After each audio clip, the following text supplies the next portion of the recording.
Richard from EnvisionSelfHealing.com, where we are dedicated to helping you improve your eyesight and quality of life by taking healing into your own hands.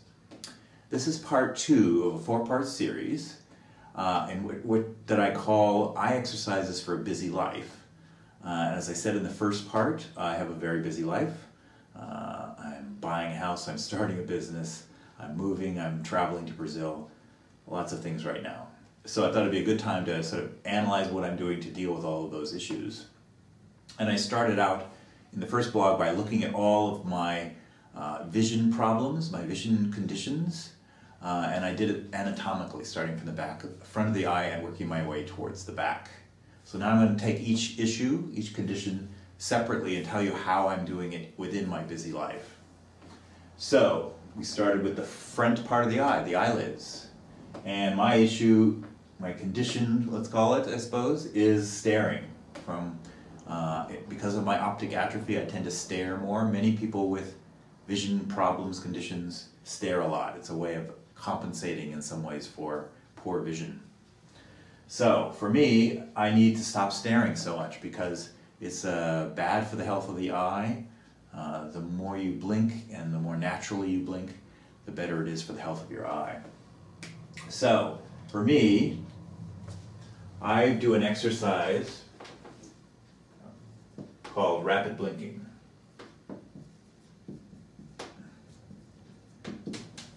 And I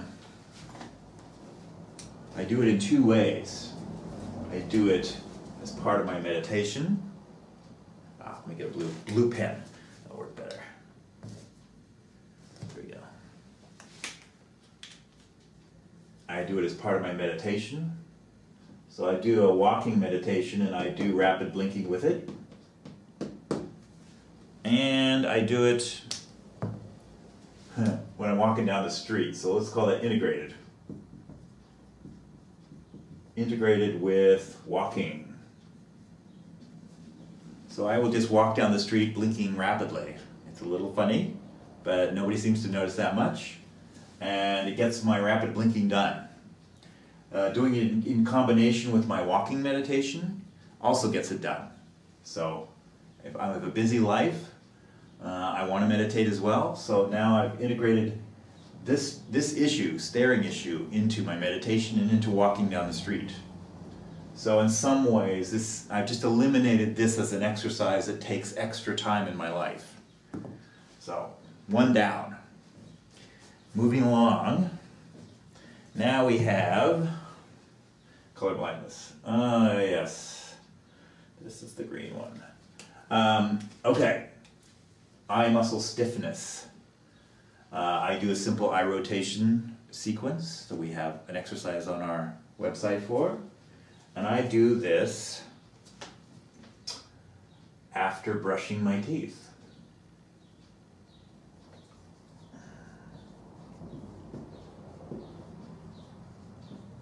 So that's when I do the formal exercise. It gives me, it clues me in to do it. I'm looking in the mirror at that point and I just do a quick eye rotation.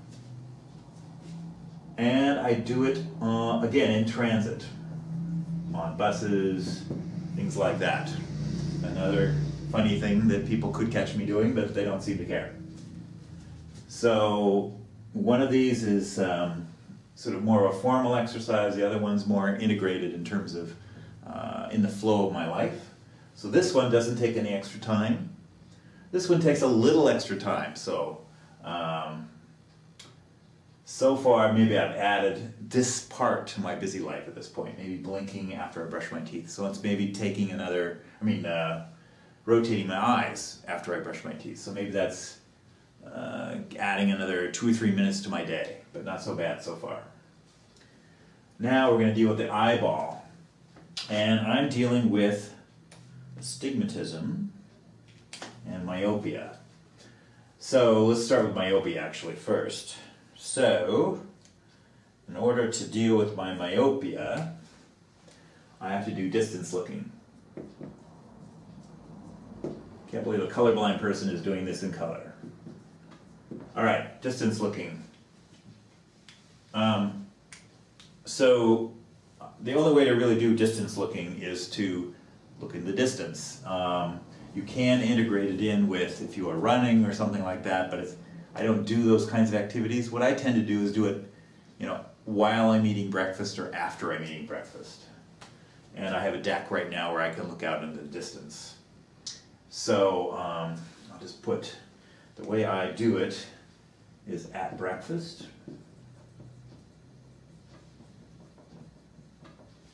Again, now I get to eat breakfast and do distance looking. Or I will do it, if I'm on transit or something like that, I will do that. Whenever I'm in a position to do that. So that's more the integration aspect of it. So we've now added, maybe at breakfast I've just added maybe 10 minutes of distance looking in here. So far maybe I've added, after the teeth, maybe 15 minutes to my day so far. So you can see that's the first 3 anatomical parts, and I've only added 15 minutes to my day so far to cover these 3 things. Oh, right, astigmatism. Also, I need to do astigmatism exercises, so I do that at the same time that I'm doing the distance looking. I flash cards. So as I'm looking out in the distance, I'll flash up a card and look at it and try and identify it, and then look back at the distance, and then flash up a card. So I keep a deck of playing cards, or sometimes I use the large and small print, flashed up, identify a letter, go back to looking in the distance. So that kind of combines my astigmatism exercise and my myopia exercise, and both dealing with the eyeball, the missshaping of the eyeball. So those are the first 3 parts, anatomical parts, working from the front to the back. And as I say, maybe I've added 15 minutes to my day of eye exercises so far. So in the next blog, we'll cover the next 3 parts.